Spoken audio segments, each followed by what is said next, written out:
Sandu, what's going on? My shouts were in vain as he pressed ahead, traversing through the blood, guts, and gore left in the wake of the voids without a second glance.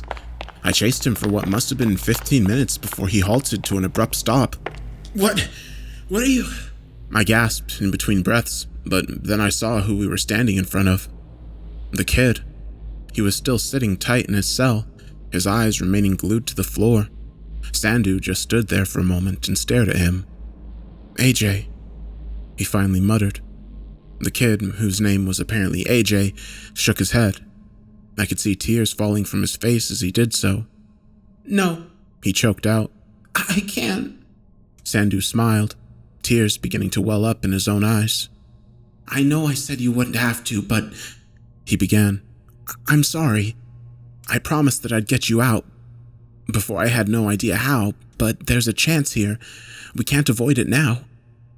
AJ looked up, utter fear pervading his expression. I can't face him. Sandu slowly approached him. It's okay, he said. AJ seemed to recoil at the seemingly innocuous statement. It's okay, Sandu repeated, kneeling in front of him. Your gift is your own, your right to use. AJ continued shaking his head. You remember what happened? That wasn't your fault. But it was. His face was beginning to quiver. Sandu grabbed AJ by the face, looking him dead in the eyes. You've been lied to by bad people. Those same people are here with us right now. The ones that killed the people you loved and trapped you in this place. Anybody at your age with your ability would have made that mistake. It's not your fault. AJ wiped a tear from his face. If I let it out, everybody's going to die. Sandu shook his head. No, you've been practicing, and I've been watching. Better and better every day. Now it's time to be strong. Your father would have wanted that, no? He would have wanted you to face it head on. AJ remained hesitant. I'm sorry, but we're out of options here. Sandu's tone had gone more serious. The man who killed your family wants to kill you as well. I can't stop him. Nobody can. It's all up to you. What are you going to do? Despite still looking at the floor, AJ suddenly clenched a fist. I'm not sure if it was my imagination or what, but I could have sworn that there was a spike in the air pressure around us. Some kind of intense, overwhelming aura emanating from the kid's general vicinity. Or maybe I'd simply seen too much that day. Soon enough, AJ was standing. Sandu looked both proud and utterly terrified. He took a deep breath before turning to me. It's a long story. I'll tell you all about it later, but what's about to happen... He lowered his voice. It's going to be very dangerous. You don't have to come with us. Just hang back. Then, after all this is over, we can all leave together. It was a vague warning, one that didn't fill me with the highest degree of confidence. I could have told you myself that things were about to get dangerous. That much was obvious. I'd been watching that danger unfold over the course of an entire day, but now I had a decision to make. Did I really want to be in the thick of it? Did it even matter? Truth be told, I'd been feeling the prospect of death looming over me ever since the first alarm sounded out. I didn't have too much time to think about it, though. Before I knew it, AJ had taken off sprinting, a furious beat in his step. Sandu hastily followed after, leaving me standing there with a million thoughts racing through my mind. I didn't want to be alone in that place, and I sure as hell didn't want to hang out with Adrian anymore. So I followed them. The kid was kind of running blindly, so Sandu had to direct him towards where Senju was about to make his last stand against Kente. I was more or less certain that nothing but a gruesome scene would be waiting for us, and I was right. Once we got there, Kale was still a pile of flesh and bones against the wall, while Hugo could do nothing but lie still, his life undoubtedly hanging on by a thread. Along with them, Senju was flattened against the floor. Well, I'm fairly certain it was him. It looked like somebody had been run over by a steamroller. Kale and Hugo looked both beyond sullen, their faces wrought with bitter and painful defeat. You guys come to finish the job? Kale asked us before letting out a short chuckle. well, nothing's stopping you. No, I stammered out. Are you guys alright? Stupid question. Top notch, pal. Never been better. Kale responded. Where'd he go? Sandu spoke up. The big psycho guy? He took off. He stretched his neck out, gesturing towards the walkway on the other side of us. Guy didn't even look human when he turned Buddy over there into a pancake. Muttering something about finishing the job and executing justice and... what a clown. Thanks, Sandu muttered before turning to head off. AJ was also starting to look a bit antsy. Something had certainly changed in his demeanor. Something dark. Wait, hang on. Are you going after him? Aren't you guys, like, guards or something? How's that gonna work out? And that kid, isn't he... What's going on? Kale called after us. Well, it's a bit complicated, I responded, but I think it'll work out. I wasn't so confident in reality. Kale scoffed and chuckled. Right, of course. Well, it's not like I want you guys to lose. He smirked. Go and kick his ass. I smirked back and nodded. But before you leave, do me one favor. Is the priest still alive? He hasn't said anything in a while, but I think I saw him twitching a bit. I looked over at Hugo.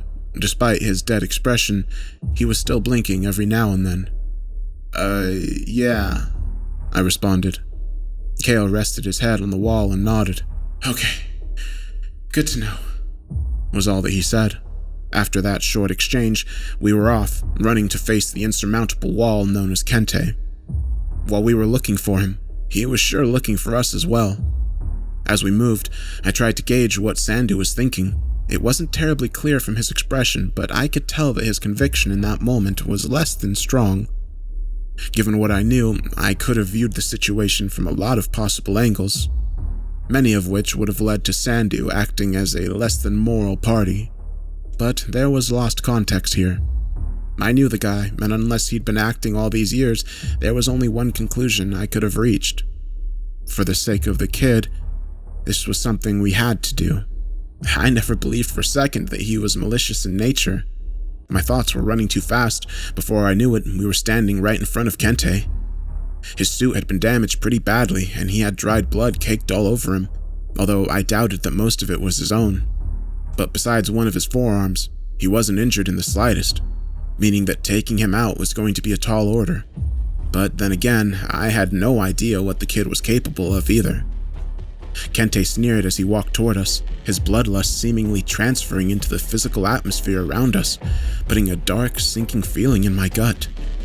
But all of his attention was on the kid. I found you, he snarled. Sandu looked at AJ and nodded. AJ, it's time. No response. In fact, the kid was frozen on the spot, his eyes enlarged in sheer terror. I was afraid something like that was going to happen.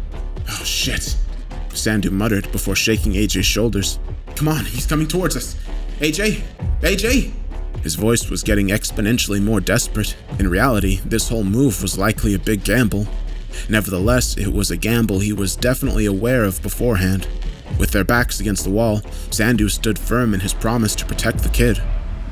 He exhaled before shielding AJ and getting himself ready for a valiant but futile stand against Kente. You think I won't kill a guard if they stand in the way of justice? Kente boomed. Sandu scoffed. No, I think you'll kill just about anybody, you psycho. An oversized vein bulged in Kente's neck as he tensed his arm, ready to deliver a head-shattering blow. At that moment, I was simply frozen. I knew there was nothing I could do. However, as Kente put one foot back in preparation for the strike, a dark, ghost-like hand wrapped itself around his calf before pulling him down and dragging him around. I looked over at the perpetrator, a nightmare-inducing entity resembling a distorted gorilla with bulky, oversized arms.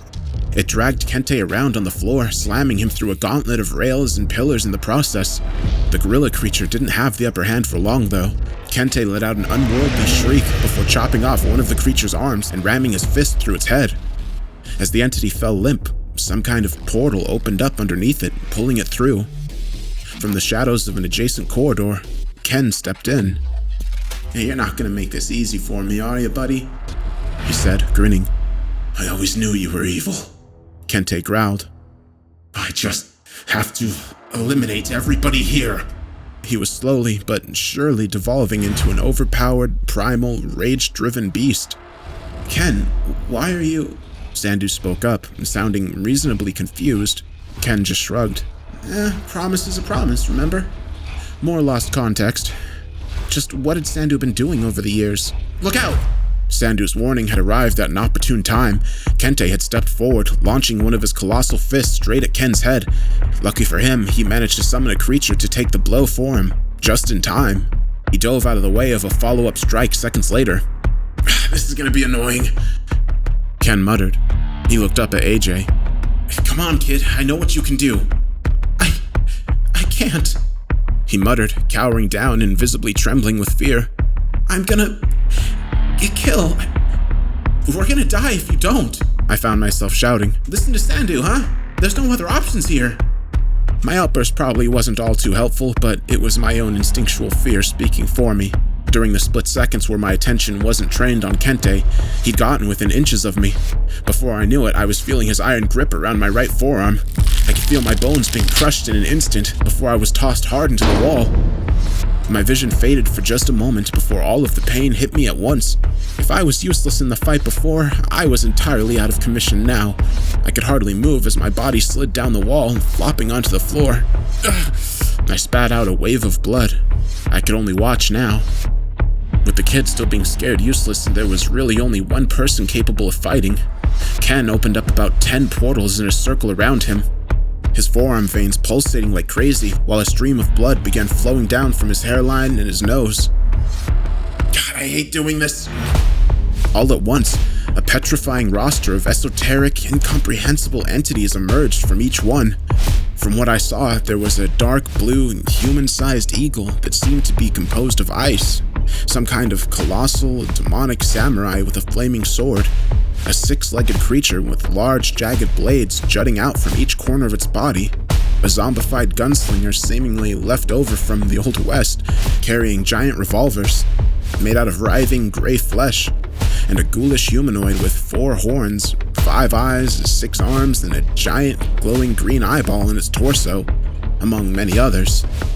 Ken sighed upon seeing the unsightly creatures he'd summoned.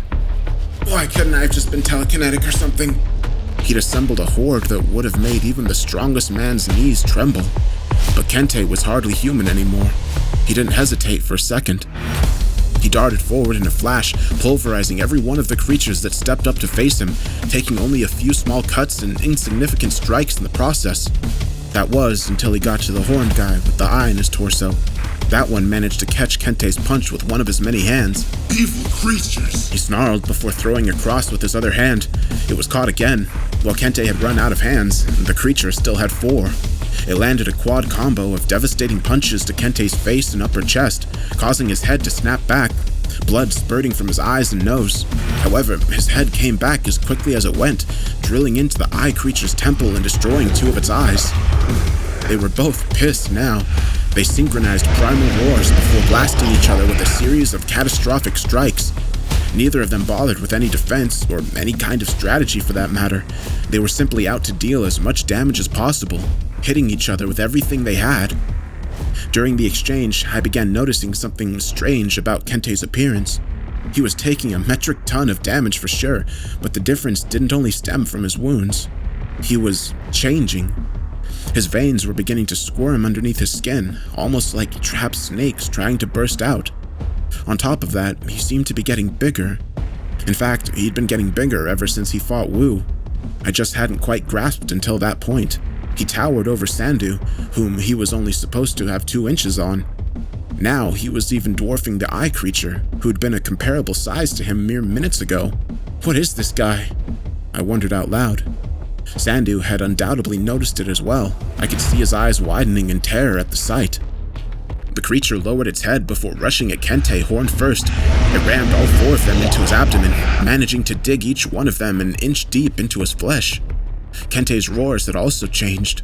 They'd lost any sense of humanity. He was truly in the process of transitioning into a legitimate, bona fide monster. He began drifting away from conventional martial arts. He stuck his fingers out, thrusting 2 of them into the creature's eyes before gouging them out in a bloody, slimy mess.